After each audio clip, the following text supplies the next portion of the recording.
The Man Who Rode the Tiger, retold by Beverly Randall and illustrated by Pat Reynolds. The Endless Dripping. Once upon a time, far away in India, a storm went on for days. The wind blew, the lightning flashed, and the rain came pouring down. Water dripped through the roof of an old house.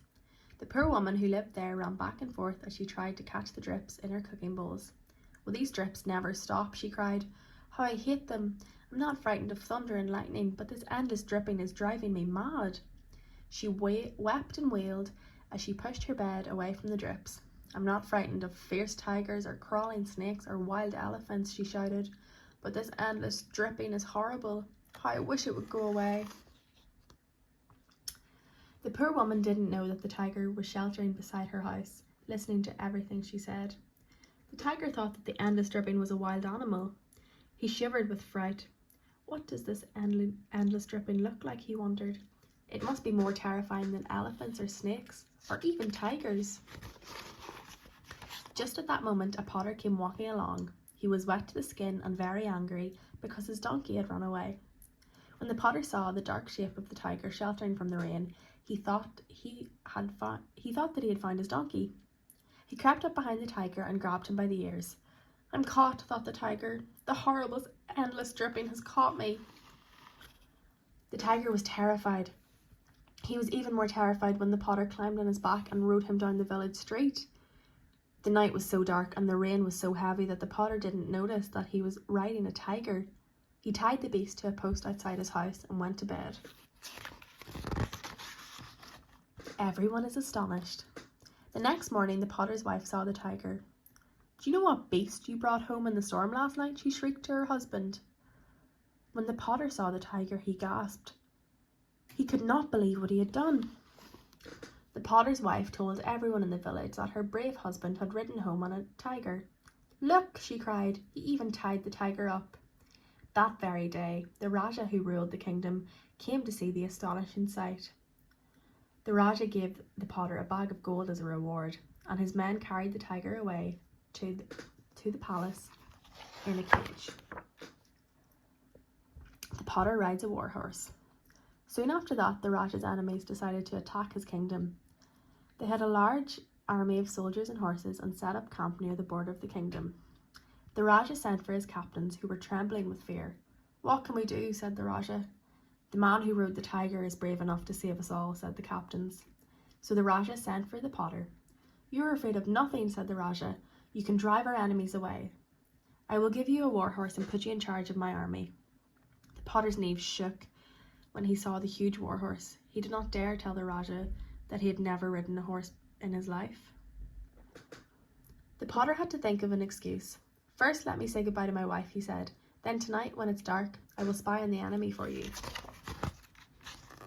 But that evening, before the potter could leave on foot to spy the camp, the Rajah sent his servants to the potter's house with the enormous war horse.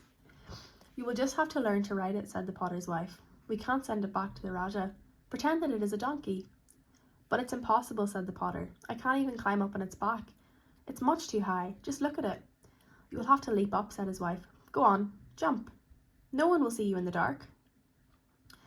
But when the potter jumped, he landed on the horse the wrong way, facing its tail.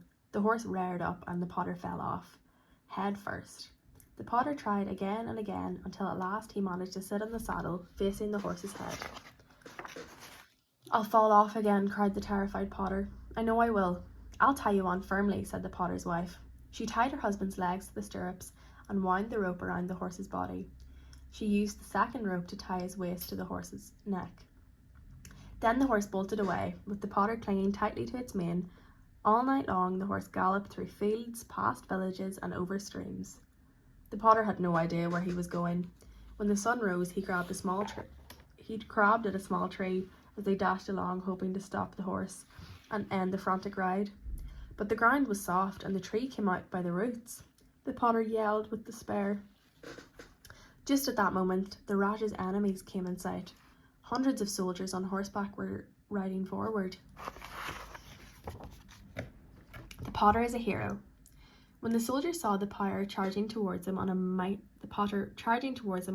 war horse, yelling and waving a tree, they were terrified. "A giant is coming," they shrieked. A whole army might be following him. We cannot fight an army of giants." So every man turned his horse around and galloped home.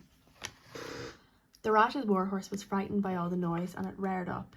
The ropes gave away, and the potter tumbled down beside the empty tents. "They've all gone," the potter exclaimed. He looked around. What a bit of luck! He knew that it was no use trying to ride the horse again. He caught it by the reins and started to walk back to tell the Rajah that his enemies had fled.